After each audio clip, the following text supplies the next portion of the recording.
All right, number 4 capability from the heart of transformation, pathfinding before path following. So we're going to go through the 5 questions and one bonus question that you can use, and you'll find on the 4A's canvases for path or 4A's canvas for pathfinding before path following. Question number 1: where are we really going? This is the fundamental question of pathfinding. It's the destination question. You hear a lot in organizations now about like a North Star or things like that. But the fact of the matter is if you don't know where you're trying to go, you're never going to really get there.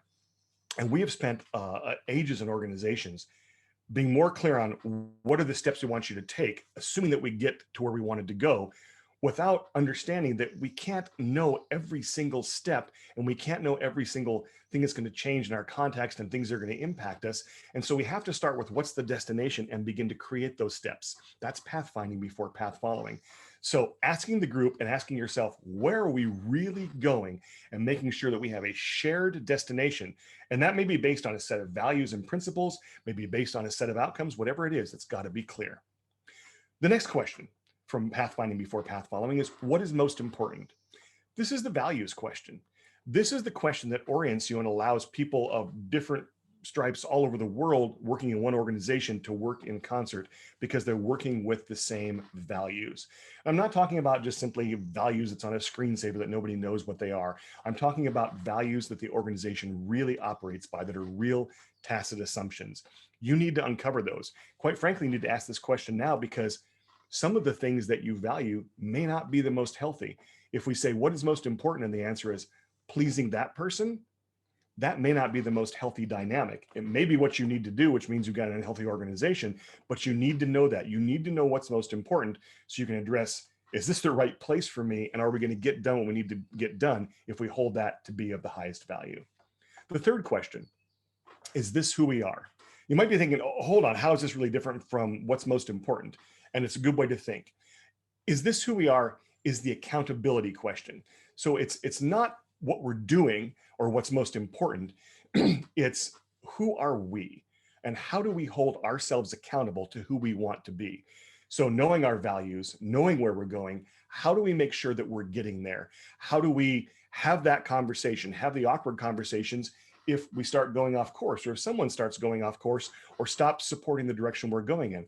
Oftentimes we'll let everyone save face and not really address it directly. But if we ask the, is this really who we are question, that gets to the heart of, are we doing the things that we know we really need to do? Number 4, who would know best? In this case, I think of this as the validation question. Are there people that we could talk to, not to tell us how to do it necessarily, but that we could explore our ideas with, get some other input from, and help us really validate, is this the right direction to go in or the right choice to make? Number 5 is, can we discuss our differences? I call this the permission question.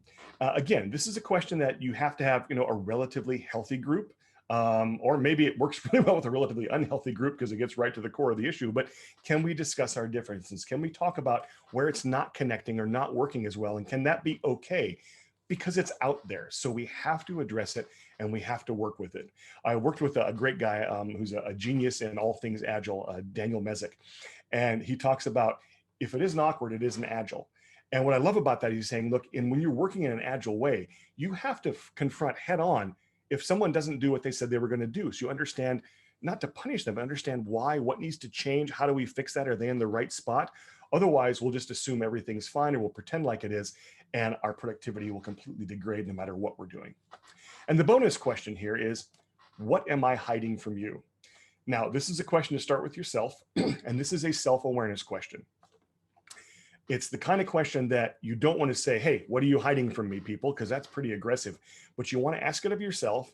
And maybe after you've got an answer, it's something you want to share with the group. It's like, this is what I'm hiding from you. My, insecurity about being able to get this done, my insecurity about my own knowledge in the area, whatever it may be. That's also a form of asking for help and showing that you're fallible. And again, it doesn't make you some kind of loser. It just makes you someone who is willing to be self-aware enough to know what they can really do well and know where they need help, and not try and put a mask over that and pretend. So those are the questions for pathfinding before path following for the 4A's canvas from the heart of transformation. All of our contact information is below or in the bio. And so please reach out if you have any questions or have any thoughts to share on that.